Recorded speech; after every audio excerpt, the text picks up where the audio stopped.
త్రిపురలో ఒక కీలక పరిణామం చోటు చేసుకుంది. అదేమిటంటే, మనందరికీ తెలుసు రీసెంట్‌గా బంగ్లాదేశ్ మన భారతదేశానికి ఎంత వ్యతిరేకంగా వ్యాఖ్యానాలు చేస్తుంది. మన భారతదేశాన్ని ఏ విధంగా విడగొట్టాలని ప్రయత్నాలు చేస్తుందో.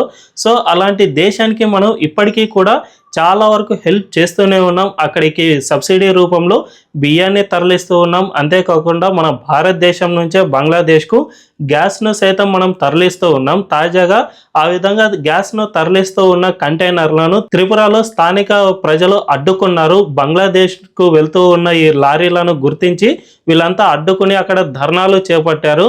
బంగ్లాదేశ్ ఇన్ని ప్రయత్నాలు చేస్తూ ఉన్నా కూడా మన భారతదేశం నుంచి ఇవన్నీ ఎందుకు సప్లై జరగాలి? ఆ దేశాన్ని మనం కార్నర్ చేస్తే తప్ప ఆ దేశం బుద్ధి రాదు అనే విధంగా వీళ్ళంతా కూడా అక్కడ ధర్నాలు చేపట్టారు.